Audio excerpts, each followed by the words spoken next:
ইমানবোৰ মানুহৰ সমাগম দেখা পাই বন্ধুসকল বাহিৰত ভাবিছে ইয়াতে কিবা এটা ডাঙৰ কিবা এটা হৈছে কোনো একো ডাঙৰ একো হোৱা নাই কি হৈছে মই কৈ আছোঁ বন্ধুসকল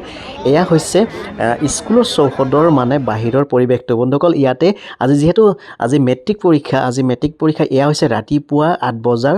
সময়ৰ মানে এয়া দৃশ্য তো বন্ধুসকল চাওক এয়া হৈছে সকলো অভিভাৱকসকলে তেখেতসকলৰ ল'ৰা ছোৱালীবিলাকক স্কুলত লৈ আহিছে আৰু মেট্ৰিক পৰীক্ষা দিবৰ বাবে আহিছে তো চাওক মেট্ৰিক পৰীক্ষাটো কিমান এটা মানে সকলোৰ বাবে মানে কিমান এটা ডাঙৰ হয় সঁচাকৈ আমাৰ বাবে বহুত এটা বিশেষ এটা আজি এই পৰীক্ষাটো সঁচাকৈ মানে মেট্ৰিক পৰীক্ষাটো অভিভাৱকসকল আৰু যিসকলে মেট্ৰিক কেণ্ডিডেট হয় তেখেতসকলৰ কাৰণে বহুত এটা ডাঙৰ এক্সাম এটা হয় তো প্ৰথম এক্সামটো অকণমান নাৰ্ভাছ হয় পিছত কিন্তু তাৰপিছত দিনাখনৰ পৰা মেট্ৰিক যিবিলাক দিব একদম মানে ইজি হৈ যায় আচলতে সঁচাই সকলোৰে ভয় লাগে এটা নাৰ্ভাছ হয় তো সকলোকে মই অনুৰোধ জনাইছোঁ যিসকলে মেট্ৰিক দিব আৰু অভিভাৱকসকলকো অনুৰোধ জনাইছোঁ যিসকলে মেট্ৰিক দিব কেণ্ডিডেটসকলক একো নাৰ্ভাছ হ'ব নালাগে তো পৰীক্ষাটো ভালে দিয়ক আজি